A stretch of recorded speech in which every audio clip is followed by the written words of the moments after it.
Hi there, Pat Croce here, and this is the American Cancer Society's Healed Community Gathering. And I welcome you and thank you for joining us each and every week. We're live on YouTube and Facebook as we speak, but if you'd like to go into the archives, you can go to acshealed.com or our presenting sponsor, 6abc.com. They have the entire library of 42 weeks of all of our healed gatherings and of our guests, our expert guests, and our warriors and warrior goddesses, all those survivors who just make you say, wow. And I have another one for you today, another wow and another expert. But first, I'd like to start our gathering each week with just a moment of stillness. That's right, just a moment of stillness. And I do that by ringing this little bell. And all I ask you to do is place your attention lovingly, gently, openly on this sound.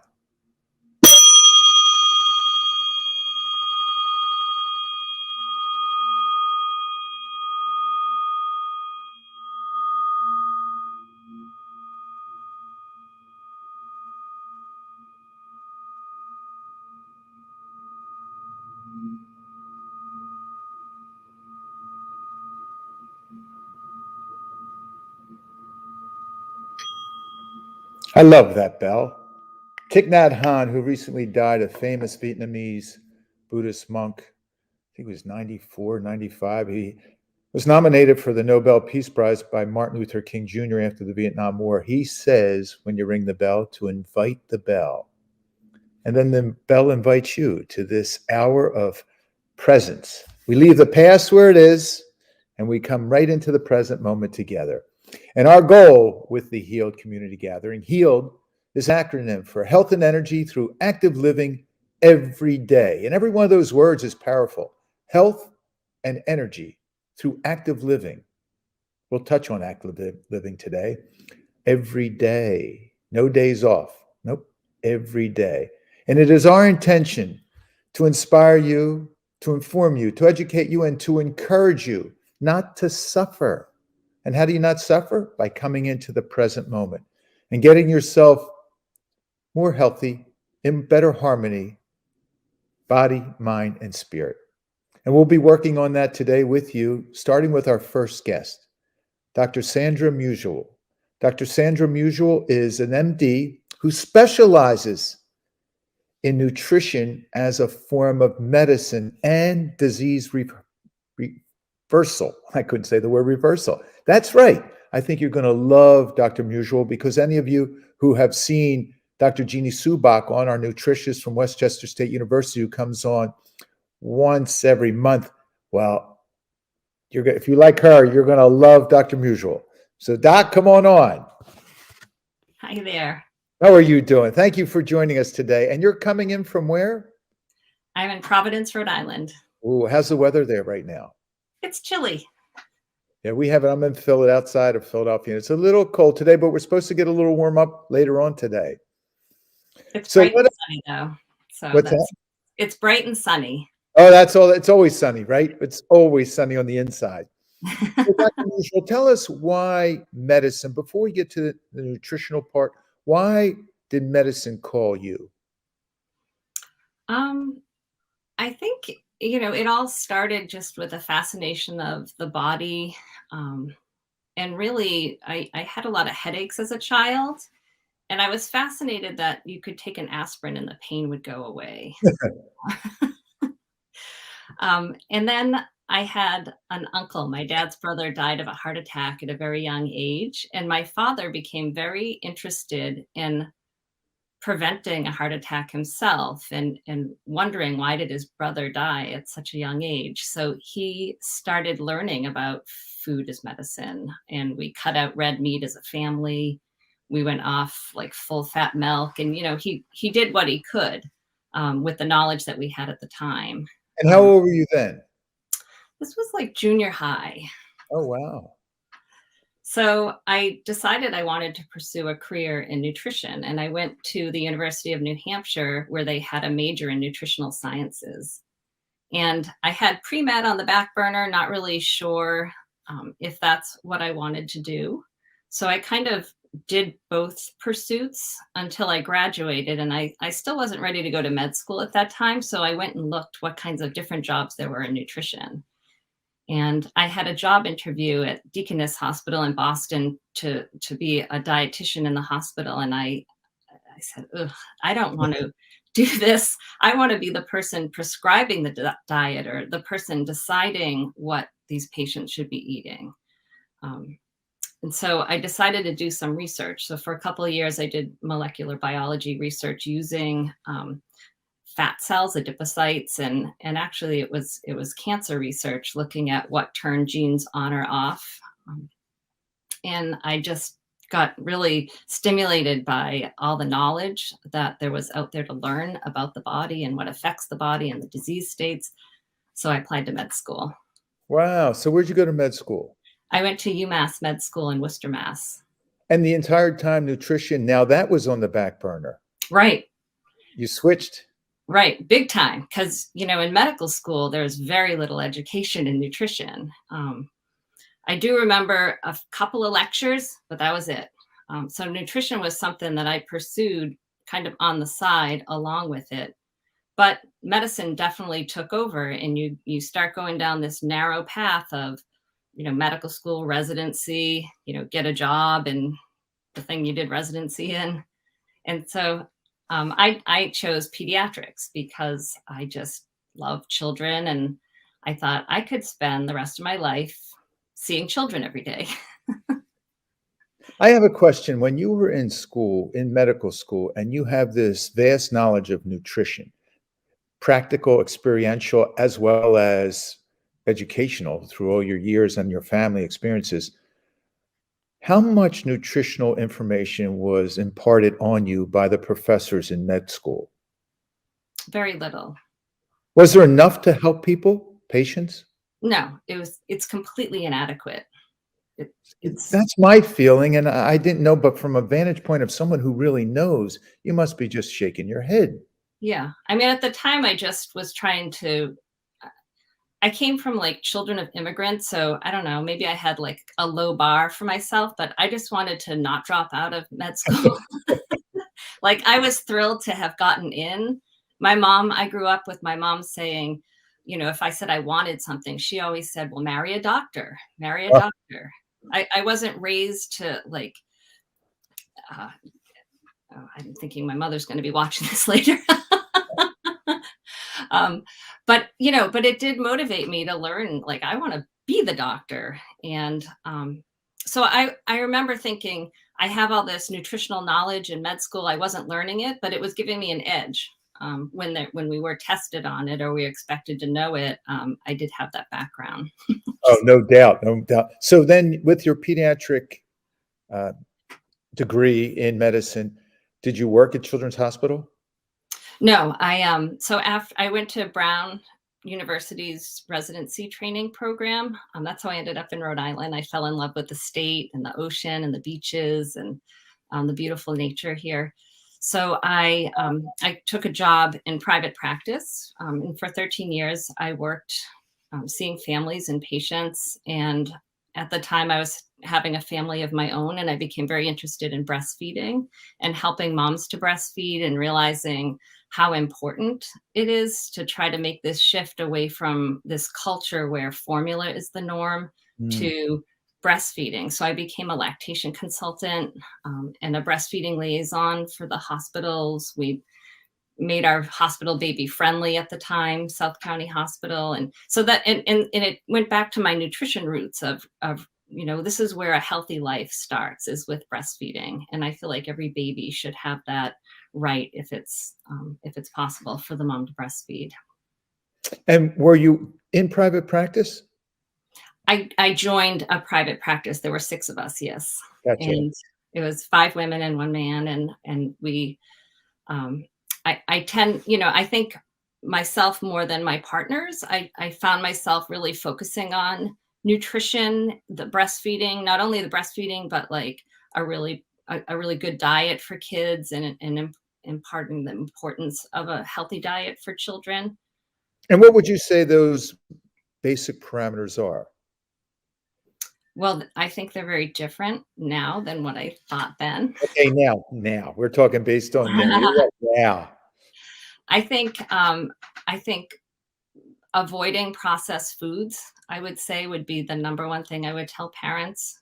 Besides start with breastfeeding, avoid processed foods. Try to feed your children lots of whole plant-based foods, and I would avoid meats and dairy.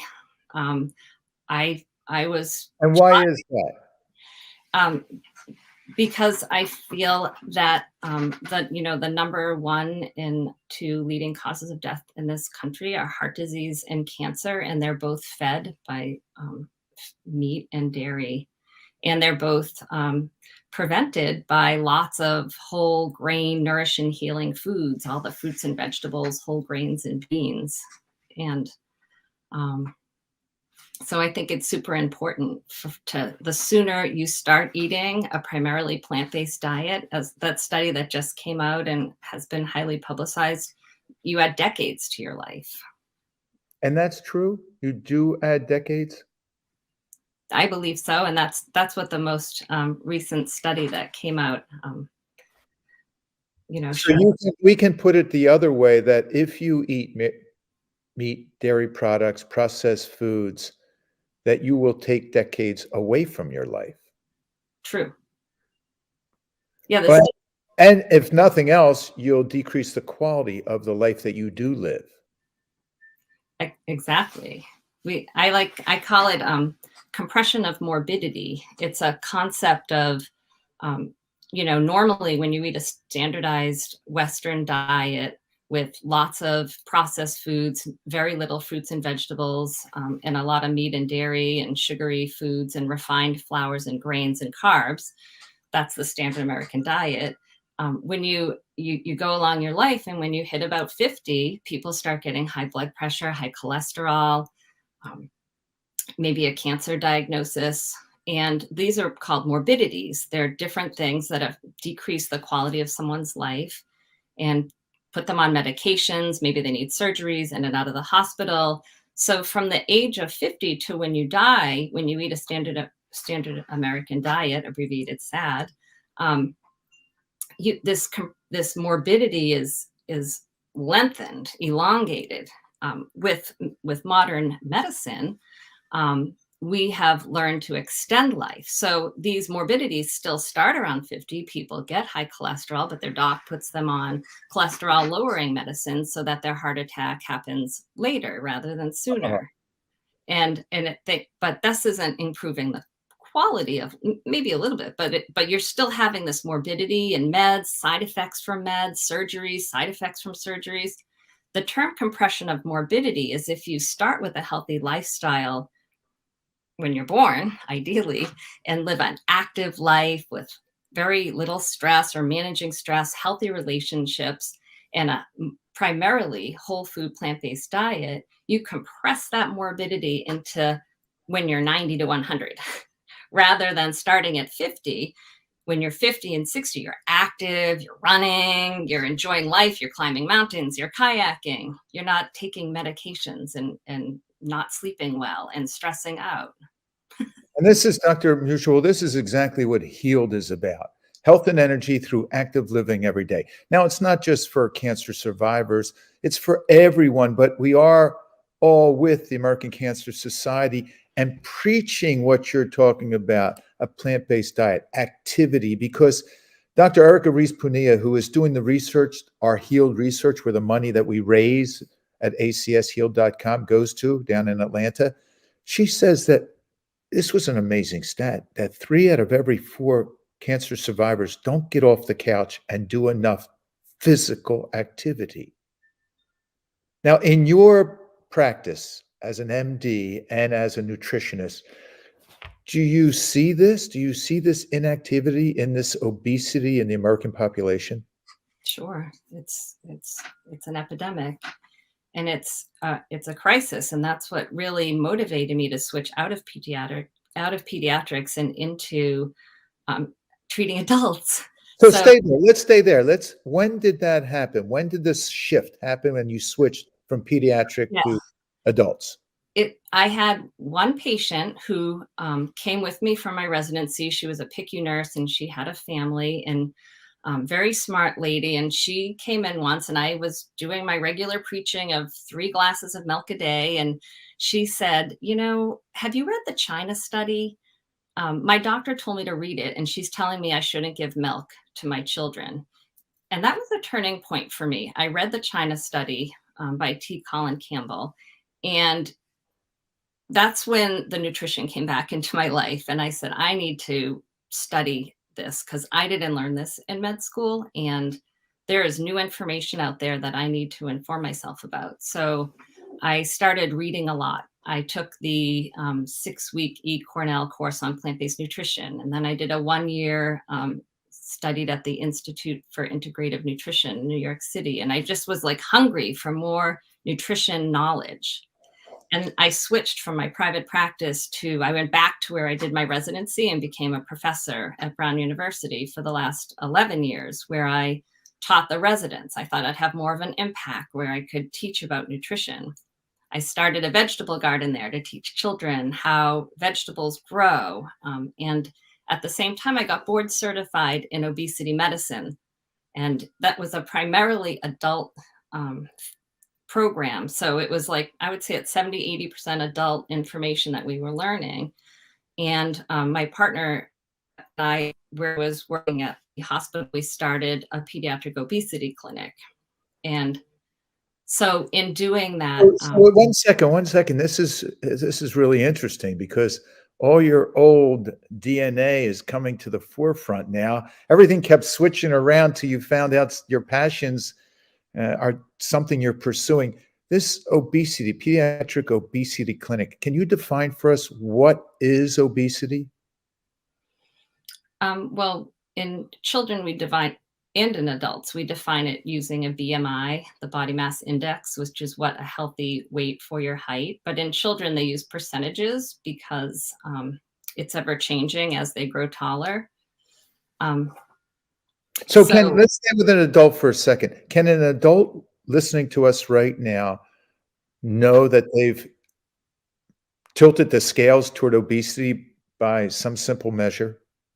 Yeah, you can just Google BMI calculator. The CDC has one. It's what I use now every time I need to calculate a BMI, and you just put in your height and your weight, and it will tell you if your BMI is 25 to 30, you're overweight. If you're over 30, you're obese. And now obesity has gotten so out of control. There's now class 1, 2, and 3, depending on if you're 30 to 35, 35 to 40, or over 40. Wow. So repeat that. Where can they go?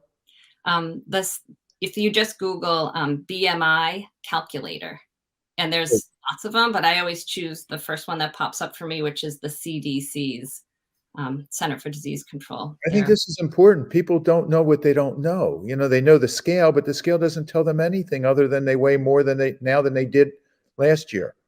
Right. But that's not good enough because you're scaring them. You're scaring the bejesus out of them, knowing that the increase of a variety of illnesses and injuries are just around the corner if you keep doing what you're doing. So now shift to your pediatric obesity clinic. Tell us about that.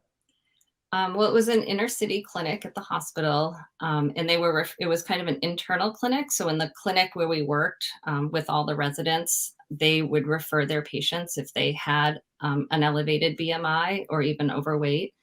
And we would see them, and we created a kind of a fun program. So like they would come and we would have like an empty Coke bottle, and we would teach them how to read labels. And then we would have them actually measure the sugar and pour it into the Coke bottle. And so they could see visually the amount of sugar. So we tried to make it like activity based and fun, where each time they came in, it was a different lesson to learn how to eat healthy and make better food choices. So for our patients sitting at home watching this right now, the Healed Gathering, can we give them insights on how they can eat better? Sure. Like really specific insights. Like what would you recommend to me if I was homebound and overweight? I mean, a lot of people don't want to change their behavior. And that was one thing with the obesity clinic was They were referred. Some of them wanted to be there, but a lot of them were being told to go there and they weren't very engaged. But that said, well, let's imagine though that someone is watching this, so there's some grace within them that's interesting, whether it's a caregiver, a loved one, or themselves, and they have Dr. Musial on, an MD who has a vast knowledge of nutrition, and what she says is gospel as of today. So for children, I would say, drink lots of water and cut out all the sugary drinks as a step one. That includes lemonade, Kool-Aid, and juice, and soda, of course. But juice, even though it says no added sugar, it has a lot of natural sugars that are condensed. Cut it out. See, that's important. That's the first rule. Are you listening, everyone? That's really good. See, that's the kind of stuff people need, because people see juice and think it's natural. It's good. And number two, I would say cut out all processed foods. If I got to have my way, I would say, read the first 3 ingredients on any label. If it's an oil or some kind of sugar or a refined flour, don't eat it. Oh, that's another good one. Oh, that's good. Because the ingredients are listed in the order of how they're added. So whatever is the most is the first thing on the ingredient label. So if it's oil, added sugar, or what was the third one? Refined flour. Refined flour. And the way you know it's not a refined flour is it has to have the word whole. So it would say whole wheat, whatever, or whole oats or oats. And you're the good guys. Oh, that's good. That's good. That's good. So before I let you go, because I have more questions for you, tell us about Plant Docs.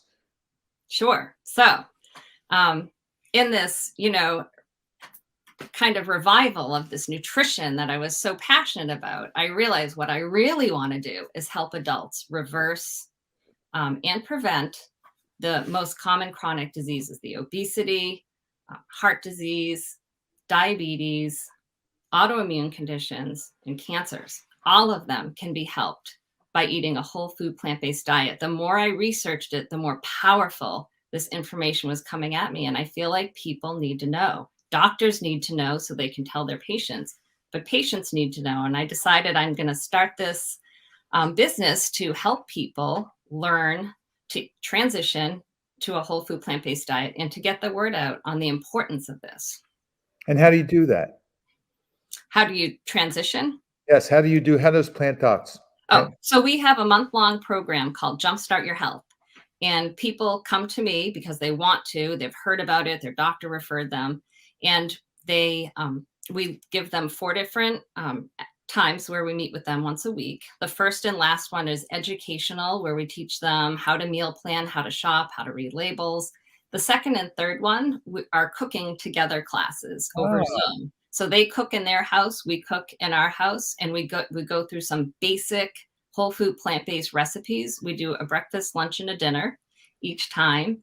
And they learn by doing, and they feel empowered by doing it.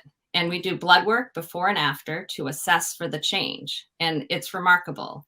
We've seen LDL, the bad cholesterol, drop 50, 60 points in 3 or 4 weeks. Wait a second. In a month's time, Mm-hmm. the LDL cholesterol? People come off their diabetes meds or they need to lower them. They actually we tell them they need to start checking their sugars more often, because immediately they're going to have their insulin's going to start working. Their cells have been poisoned by an unhealthy diet, so that the insulin receptors are no longer working. Their pancreas is working. They're making insulin, but it's just not working at the cellular level, the signaling, because the cells are sick. So when you start eating a whole food plant-based diet and you get rid of the foods that are poisoning the cells, the cellular function starts to come back. And it's amazing. Within days, the cell starts working again, and they don't need their insulin meds as much.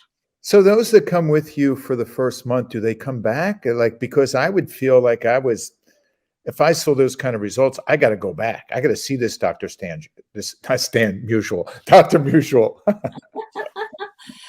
Yeah, I have a cooking class every month where people can kind of come back and we make a recipe together and we talk and they ask questions. Yeah, it's great. Oh, this is great. You have to meet Dr. Jeannie Subak. You two are two peas in the same pod. Wow. So I'm going to just ask you to sit along the side on the bench Sure. just for a little while, but I want you to come on back in about 15, 20 minutes. Thank you. Thank you. Well, So I love nutritional information, and I eat healthy, and I just love how someone's passionate about it and someone who has expertise in it. And that's where we bring to you Dr. Jeannie Subak and Dr. Sandra Mutual, so that you have it from experience, not just from a book, not just from hearsay, not from opinion or research, but someone who has seen the changes that can happen to a body.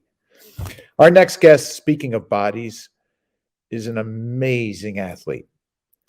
This 61-year-old fellow who's a father, a husband, a grandfather, a cancer survivor who has ongoing leukemia, is a triathlete. Steve Brown, come on, Steve. Hi, Pat. How are you doing? Good to see you. And Steve and I said when we were talking off camera earlier, I knew a Steve Brown, but he's telling me this is him, and he would be running on the boardwalk in Ocean City, and Yep. I haven't ran ever since my motorcycle accident in '99. I'm a walker though, but As long as you're moving. Steve, oh yeah, totally. Steve took his. Before we talk about your cancer diagnosis, I want you to share with our Healed Gathering community about your invitation to run and how it took hold of you and where you've taken it. First, let me back way up. Please, go ahead. I was always an athlete growing up as a kid. I was one of those kids, and that was back in the day when you could hop on your bike and you just go from playground to playground and schoolyard to schoolyard, and you have a baseball glove over your handlebars and a basketball wedged in your frame, and you would just play. You would move all day, every day.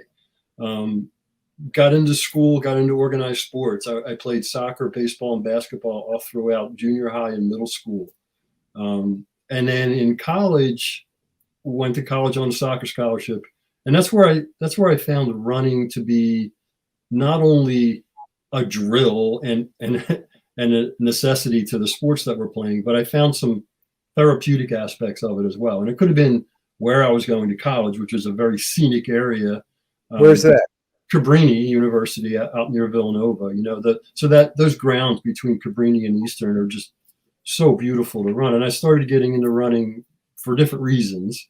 So Steve, you touched on therapeutic value of running, just even from the beginning. Share with us, what values were they? Just a sense of calm, a sense of peace.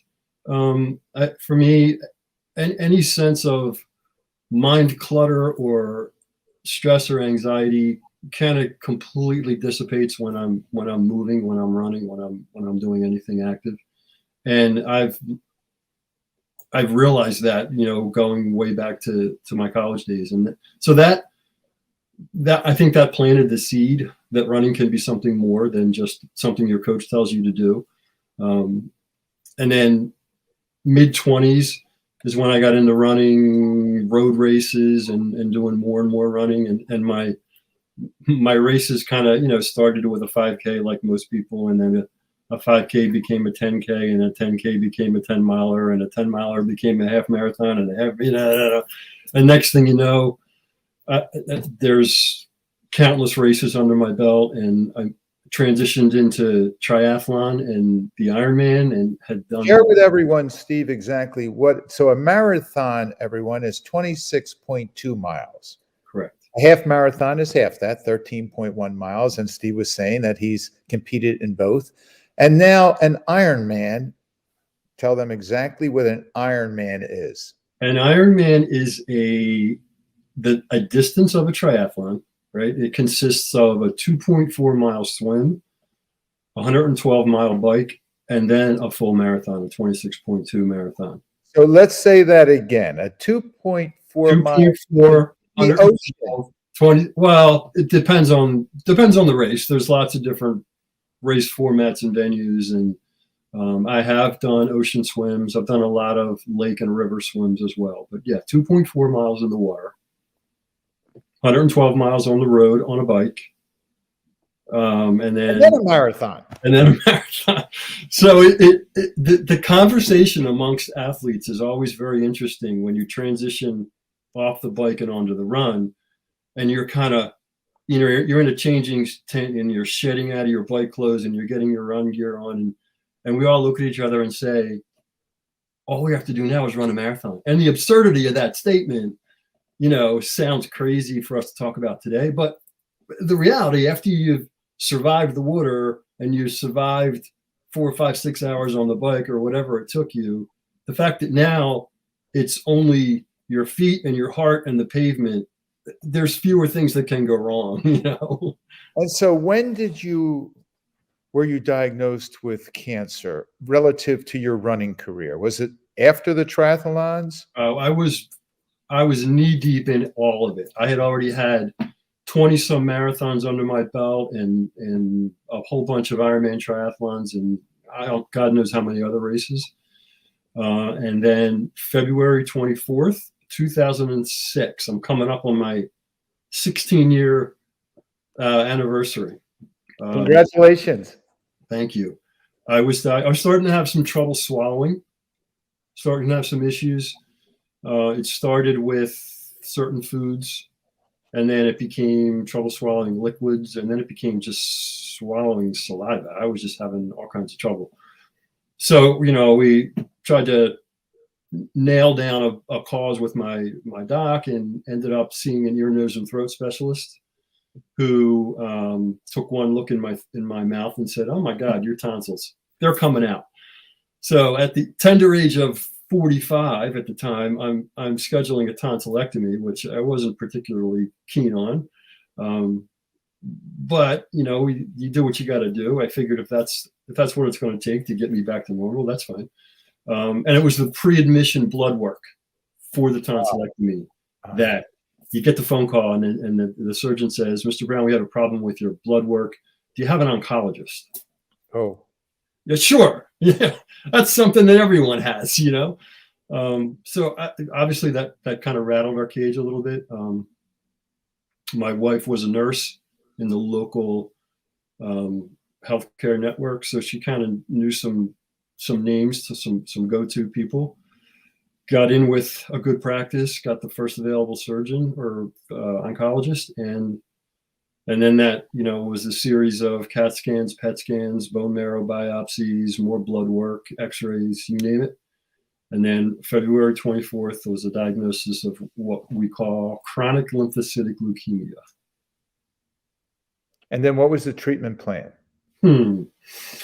Initially, it was rather aggressive chemo. So it was 4 rounds of chemo, of a combination of chemotherapy where you go a week on, 3 weeks off, a week on, 3 weeks off for 4 rounds.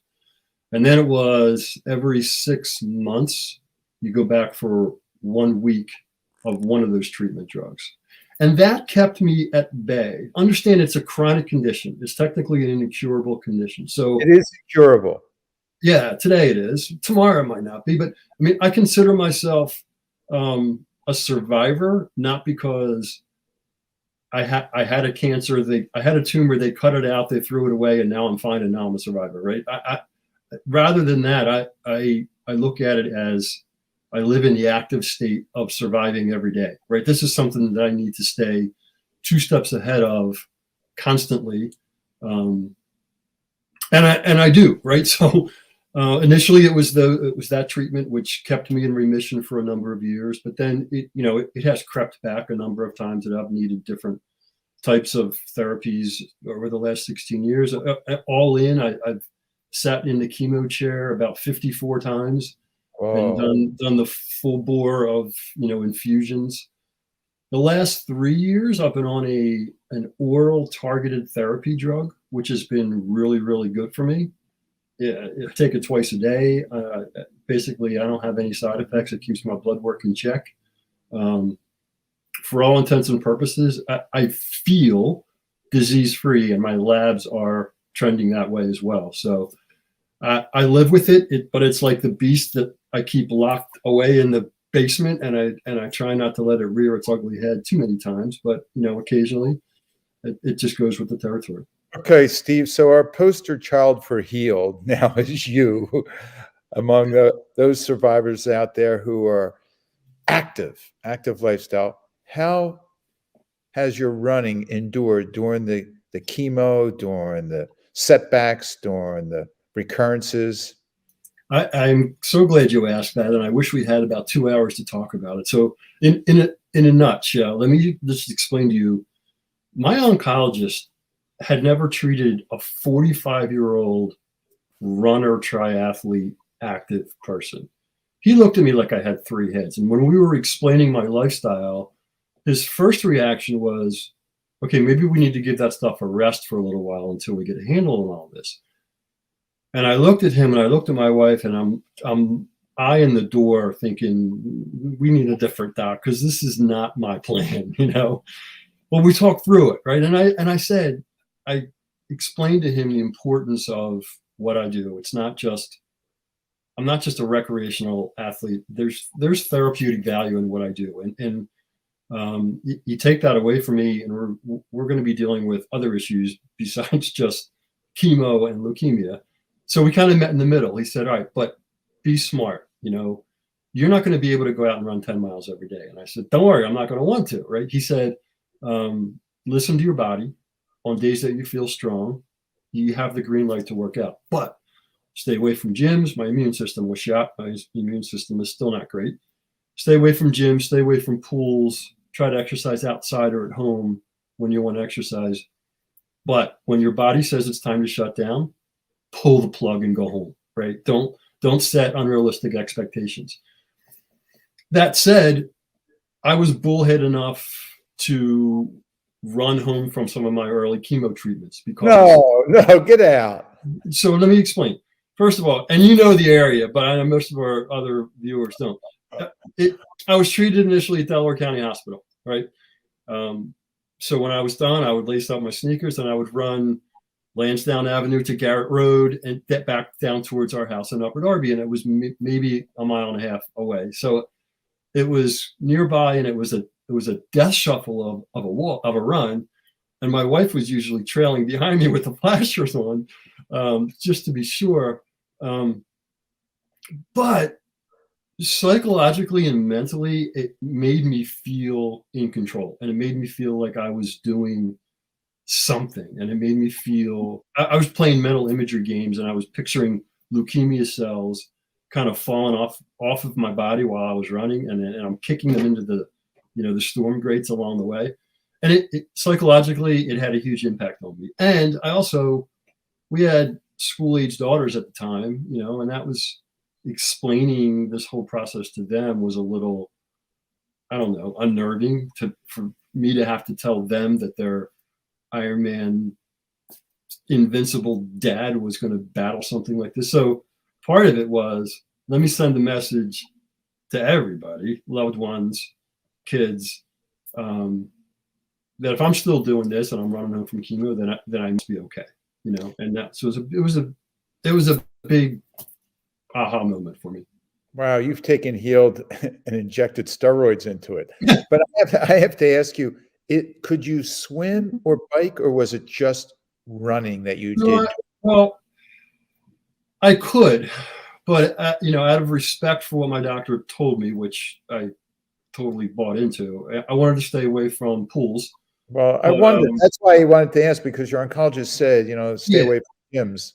Yeah, but open water swim I could do, and I was definitely out on my bike. But I remember a number of bike rides where I got all geared up, my shoes, my helmet, and I get the bike on the road, and a couple miles in, I'm just pulling over on the side of the road on my hands and knees, feeling like just I don't know what, and hearing the doctor's voice. There's going to be days where you might have an idea that what kind of workout you want to do, and your body's going to revolt, and know when to pull the plug and when not to. So there were some days where I just had to turn around and come home. Steve, what did your body and your exercise routine teach your doctor? A lot.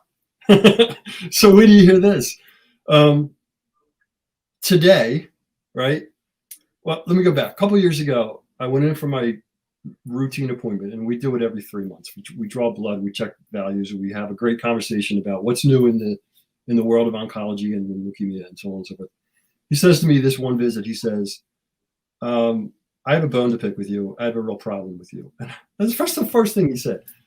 And I looked at him like, I'm sorry, what did I do? And he said, I started running and I kind of like it.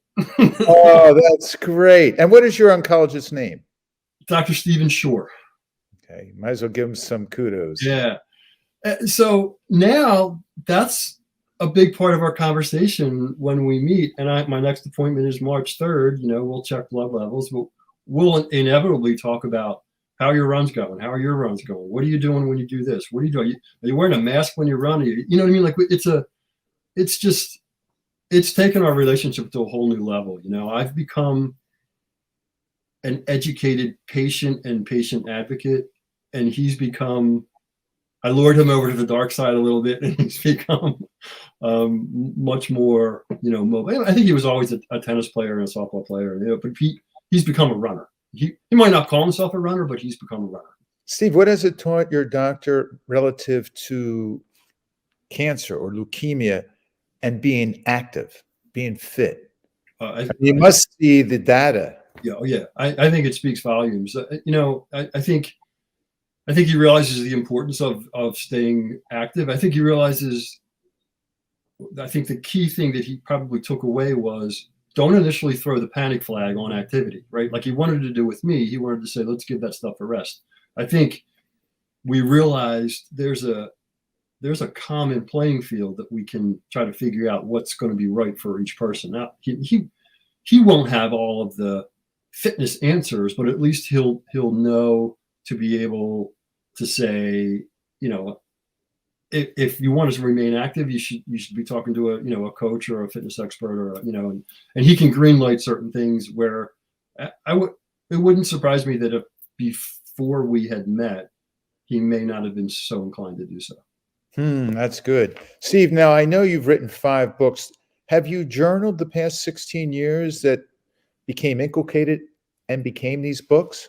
Yeah, so that's kind of how it all started, right? When I was going through my initial treatment, I really didn't want a lot of phone calls. I really didn't want to feel obligated to answer a lot of emails. I wasn't trying to keep people out, but I needed to keep me and my family in, right? So I started blogging a lot of this stuff, and it was really for 2 reasons. I would talk about my day in therapy. I would talk about my day running in between therapy. I would talk about whatever it might be. It helped me because I'm getting it out of my head and I'm making room for other stuff in my head. And I see this blog is still active to this day. It is. Yeah. It's not as remissionman.com. Remissionman.com. So if you want to check, much more active via other social media challenges or channels. I've neglected Remission Man a little bit, but I have to keep it more current. But it is very much alive and well, and it's kind of my central hub for a lot of the stuff I'm doing. And these became books? Yeah. So these became, over time, I look back and I realized that there's a lot of content here that I would like to do something with, not just have it floating around in cyberspace as a blog entry somewhere. And so I looked into some options, and I ended up, over time, I ended up kind of bundling these things together by like topics or like, subjects and content, and threw them out. So if you were going to give us a suggestion of which of your 5 books we should start with, what would it be? A fun one, and then one that really talks about my journey. This is what, ladies and gentlemen, this is exactly what he did with his oncologist. He didn't answer, he just came and negotiated. Right. So give us one of each. And you'll appreciate them both. So the fun one is called 50 Fit Tips. 50 Fit Tips. Right. And it's just that. It's 50 little, simple, easy tips that people can do to remain more active. Things like, use this with 2 of them. Things like parking a little bit farther away from the door at the shopping center, right? Don't look for the closest place that you can find. There's built-in steps and exercise right there with every time you go to the store that people don't even think about, right? And taking the steps anytime you can. Avoid the elevators, take the steps, little things like that, right? So there's 50 of those. And then Relentless Metal, My Cancer, My Rules. That chronicles up until probably the last 3 or 4 years, everything from background, diagnosis, initial treatment, up until the last couple of years. And that's the one I try to promote with other patients and their families. I have a stack of them sitting right here, and let me see. Let's see the cover. Relentless Metal, METAL. Nope, METTLE. Like grit. Gotcha. Got it. Okay, cool. And this is, people come to me, patients find me, they ask questions, they want to know, I'm a patient advocate with a number of organizations, and I love connecting with patients and their families and, answering questions. I can't, obviously, I don't have the medical background to tell them this is what you need to do, but I have. Well, you can say what worked for you, right? Bingo. I have a passion to share what I did and why it worked. Yep. And what questions? Yeah, that's the beauty of everything based on this gathering is about your personal experience. It's not, the old saying, a finger pointing at the moon. Don't look at the finger, go experience the moon. And we're just fingers pointing our way to the moon. And speaking of fingers, let's bring the index finger back in. Dr. Sandra Mutual, come on. There you go. Hi. So and now, Dr. Musial, we got the nutrition part. We have the fitness part. We got, where's Diana? Diana, come on. Hi, Pat. There she is. This is our director of our HEALed gathering. So I just love the idea of mixing this physicality with the proper nutrients. And Steve, do you have any questions for Dr. Musial before we open it up to others? I do, actually. Do you feel as though your work is kind of siloed in the overall cancer network of possibilities? Where I'm going with this is I would love to see some kind of a patient advocate or nurse navigator program within oncology that talks about pharma, holistic nutrition, fitness, because it kind of brings it all together. Because right now I just feel like so many of these modalities are A, critical, but B, kind of siloed in nature, right? You're doing amazing work, and you have some great ideas, and you and I need to connect. But I would love, for example, you walk into your oncologist office and they say, boy, if I have a card for you, but I'm not going to do that because, you know what I'm saying? Yeah, I mean, I think people don't realize the impact food can have on cancer. And if I may, I just want to mention like 4 different ways in which healing foods can affect cancer, because I think people don't realize that the first is they can prevent cells, healthy cells, from becoming cancerous. They can inhibit new blood vessel formation within tumors. Tumors need blood flow to grow, and certain foods like mushrooms and certain vegetables, cruciferous vegetables, can prevent that. They can decrease the spread of cancer or metastases, the invasiveness of cells. And many foods promote cell cancer death or apoptosis. And there's a lot of like research going in, like, very like someone's just doing mushrooms and someone's just doing broccoli sprouts. But when you put it all together and you eat lots of these nutritious foods, it empowers someone with a diagnosis of cancer. And there was something you said, Steve, about when you're running and you're using your visualization that cancer cells are going in the ditch. Yeah. I love that. And one of the things that I just taught a 6-week plant-based series class for breast cancer survivors for the Gloria Gemma Foundation. And one of the things that the women said that they loved about the class is when you get a cancer diagnosis, all these drugs and, stuff is thrown at you and you have no control. You feel like you lose control over your body and your disease. And they said, this class gives them like some hope. It gives them something. And I think it's similar to exercise. It's something you have control over that you can do that can impact the course of your cancer. Right. And I don't think they're told that enough. I think a lot of cancer patients are told it doesn't matter what you eat. And it's not true. Like there is so much. The physical and the mental, it's so connected, and it's so critical to advance anything, right? Yeah. Dr. Musial, if you don't mind, would you repeat those four? There are two, because you just made a point with Steve that there is something you can do to combat cancer, that you can combat the drugs, you can combat the medical plan where you feel you're out of control. So please share those four again. Healthy foods can prevent cancer cells, can prevent healthy cells from becoming cancerous. They can help prevent blood vessel formations within tumors. They can decrease the spread or invasiveness of cancer. And healthy foods can promote cell cancer death. And healthy foods, in your definition, again, repeat that, please. Yeah, I didn't. I would love to share.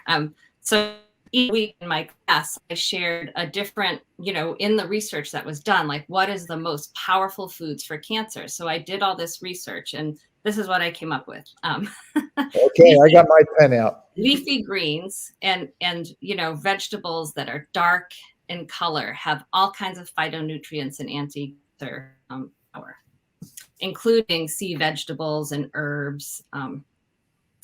Mushrooms, a lot of research being done in mushrooms, all kinds of mushrooms. And you can get mushroom powder and dried mushrooms or the fresh mushrooms. Even the white button mushrooms are powerful. The whole allium family, which is garlic and onions, leeks, that whole class of vegetables, a lot of research being done in cancer. And then fruits, but specifically the ones that are most have the best concentration of phytonutrients are like cherries, pomegranates, blueberries, super powerful.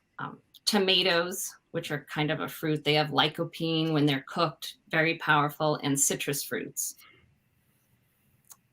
And then I could go on, but.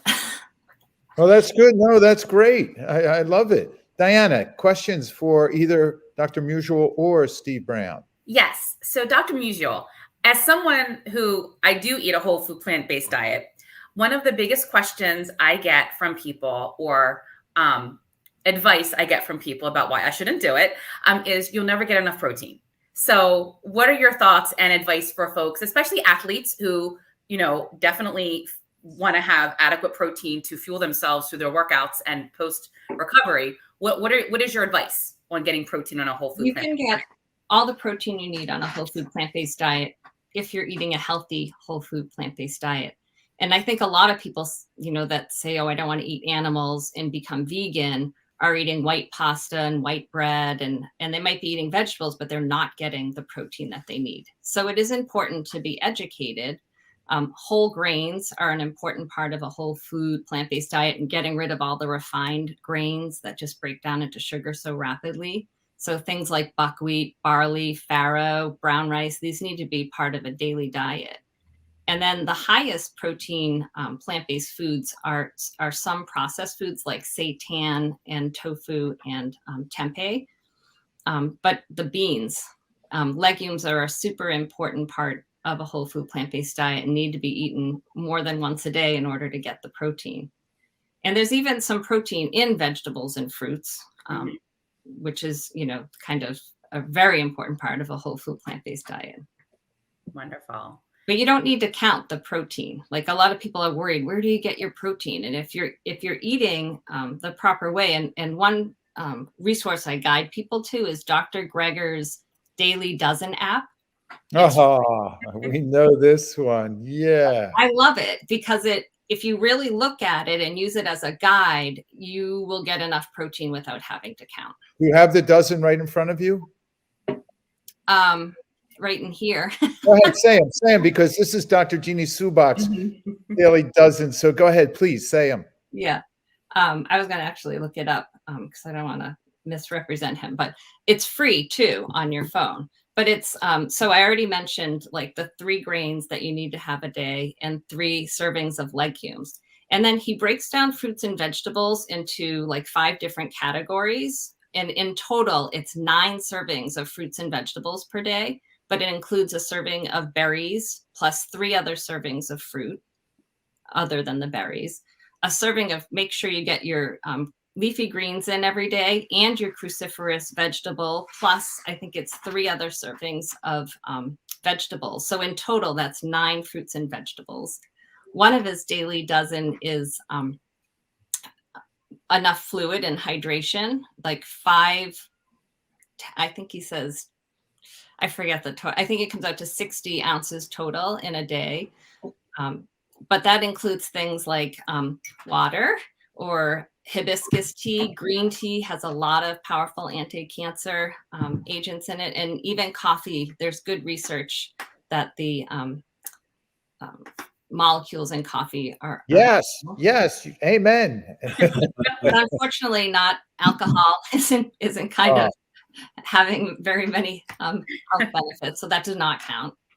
And exercise, an hour of exercise every day is one of the daily dozen. And what I try to tell people who are not maybe naturally that active, it doesn't have to be 60 minutes all at once on like a painful elliptical. It can be 15 minutes of gardening and 15 minutes of weight training and go for a 15-minute walk and then, ride your bike for 15 minutes. And this is really important for health and energy through active living every day. What you're telling people right now is so important, Dr. Mutual, because it's not an hour intense on the treadmill or elliptical, as you said, but it can be broken up into activities of daily living, active. Can I jump in? Because that We have 30 seconds left. How many? 30. That is so important because I used to tell athletes all the time when they say they don't have time to get in a workout, I would tell them, I don't care what you get in, even if it's 10 minutes, elevate your heart rate, make it an intense effort, and you're going to reap the benefits from it. So it doesn't matter. You need to just take advantage of the clock that you have available to you. And that's coming from an Ironman, ladies and gentlemen. That is coming from an Ironman saying you don't have to run a marathon. And Dr. Musial saying you don't have to just eat blueberries. Make variety, make fun as part of your lifestyle. Dr. Musial, thank you. Thank you very much for joining us today from Rhode Island. Steve Brown, the Iron Man, thank you once again for joining and sharing with us your intensity. You're thriving on leukemia. I mean, you still got it and you're still running. For all of you, I'd like to end today's gathering with just a simple prayer. It's the way I end it. We open it with the bell, we invite the bell, and we end it with a prayer to just say thank you for the grace in helping me to welcome what is happening right now. The more we can bring you into the present moment, the more you enjoy life and you suffer less. Dr. Sandra Mutual. We said that name before. It's my fault. I brought it up. Oh, my goodness. And Steve Brown and Diana, thank you all. Peace.